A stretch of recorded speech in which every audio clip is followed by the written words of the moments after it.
My name is Benjamin Wittes. I'm a senior fellow in governance studies here at the Brookings Institution. And I'm, along with Jeff Rosen, the editor of Constitution 3.0.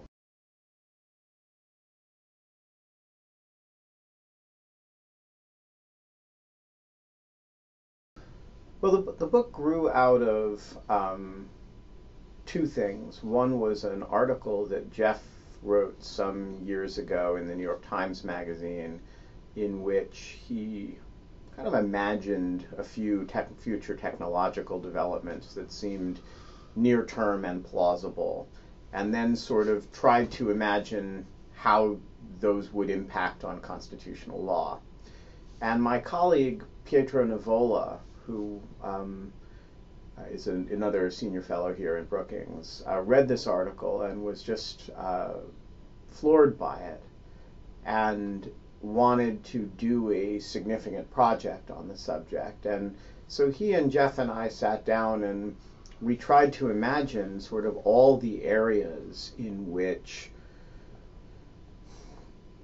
we could envision technological advances that would stress constitutional doctrine. And what we found is that most of the ones that we could think of, off the tops of our heads anyway, didn't involve basic challenges to the structure of government.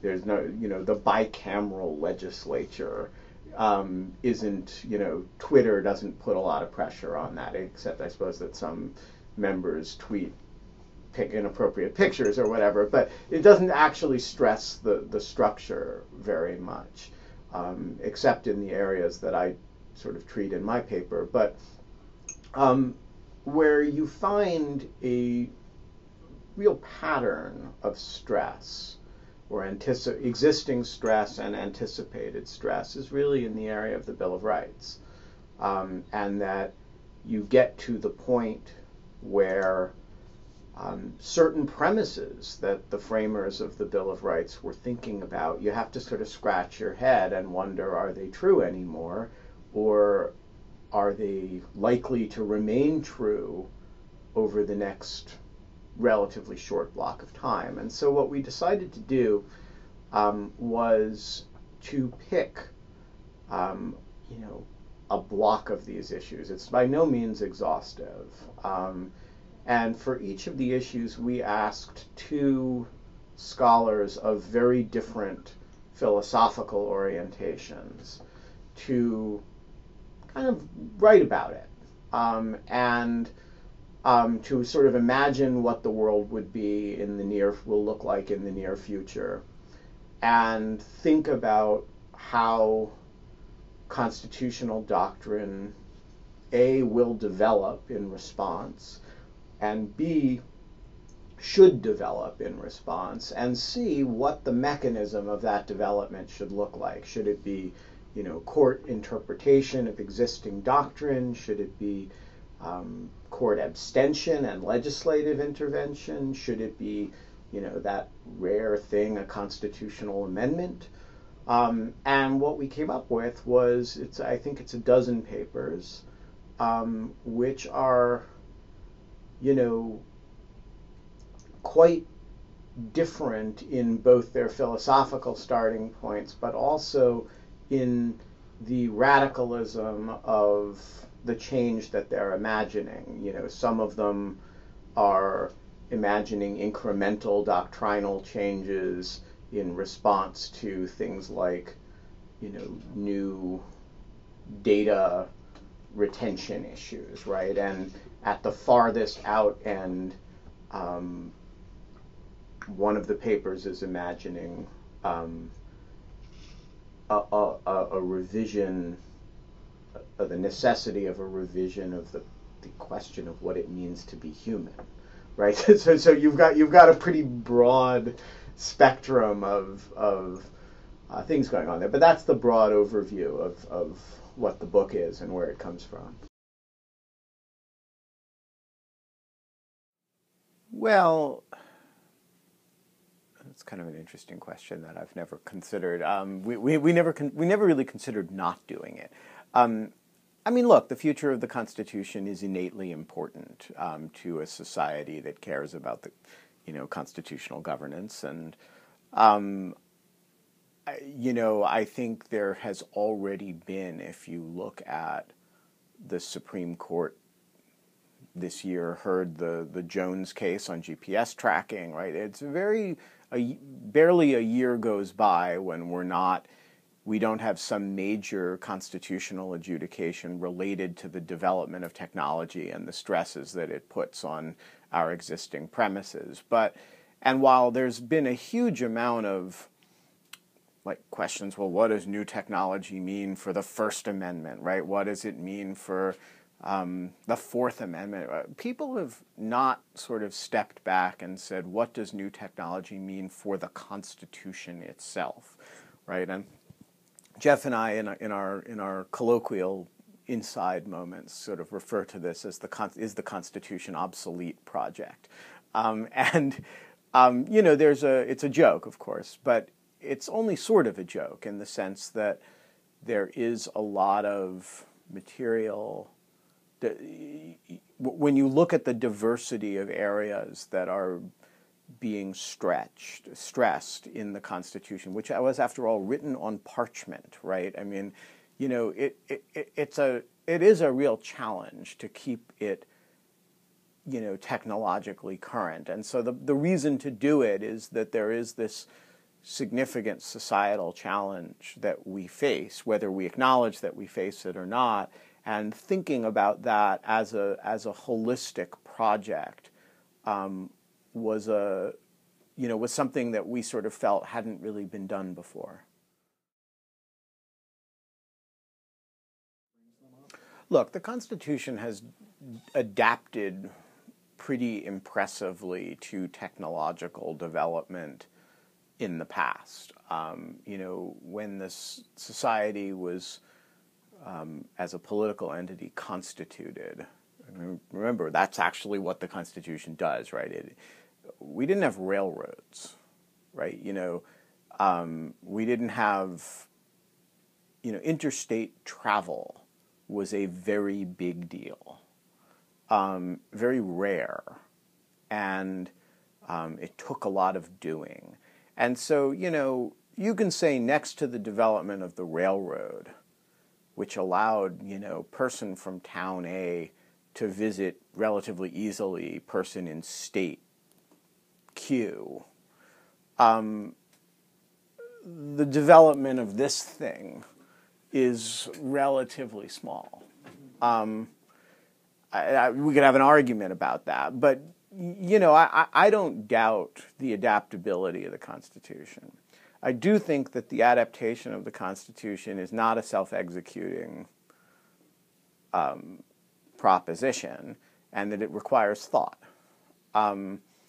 And I do think there are certain challenges that, there are challenges that involve adapting the principles that the framers had to modern times, right? So a good example of that is, how do you operationalize the principle of free speech, which they were clearly aware of, right? They wrote it right into the document, and freedom of the press, to something like Facebook, which is not a press, it's not a media organ, right? A journalism organization. It's not really speech either. In who's the speaker there? Is it you? Is it Facebook? Right? I mean, but that's an adaptation and translation question. There are also questions that seem to be more category questions than translation questions. So, how do you think about the Fifth Amendment in connection with technologies that allow you to look inside people's brains?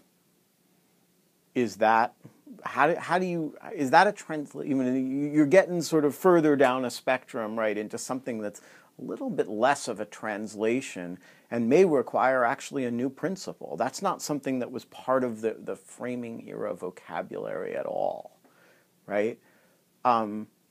Further down the spectrum, what if you could have a genuinely self-aware, general-purpose AI computer, right? That was capable of moral reasoning, that was capable of the things about human cognition that cause us to invest humans with inalienable rights, with citizenship, with all those things that, you know, we list in that document, right?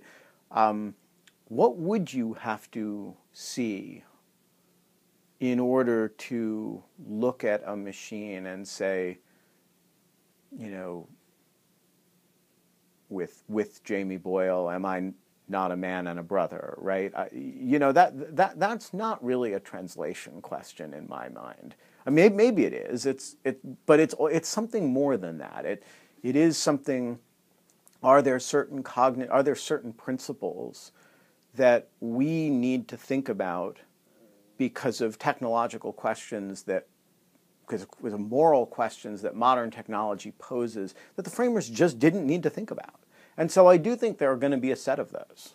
And I think Jamie's example, both on the genetic side and on the technology, you know, the AI side, I'm not certain that those would be the examples, but I certainly think they're plausible, possible examples. And I certainly anticipate that we will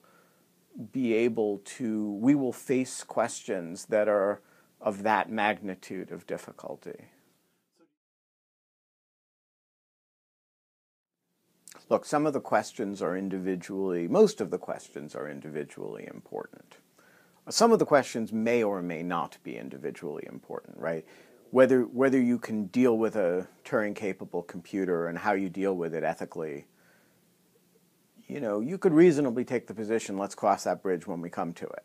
And similarly, I am not persuaded that the fMRI technologies they're certainly not yet good enough.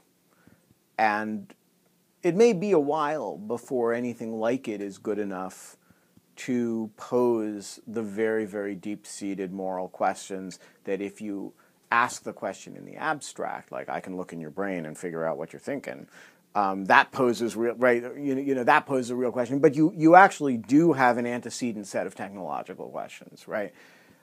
Some of the questions are obviously important. The surveillance questions, we have all kinds of technology that enables all kinds of broadly understood surveillance. You have to have rules for how you do and don't use it. You have to have principles that underlie those rules. That's just a reality. It's not you know. Some of the questions are plausibly you can wonder whether they will be as important as one imagine they could be. And some of the really important questions that we're going to face, we haven't thought of, we didn't think of, right? So part of the exercise is, as you say, an exercise in the importance of imagining the future and trying to think about how you would govern it, how a civilized society governs the future. And so I think, you know, but I do think some of the specific questions are on their own terms. You know, I really don't want people to be developing biological weapons in their basement. That strikes me as individually a pretty important question. And I think a bunch of them are like that.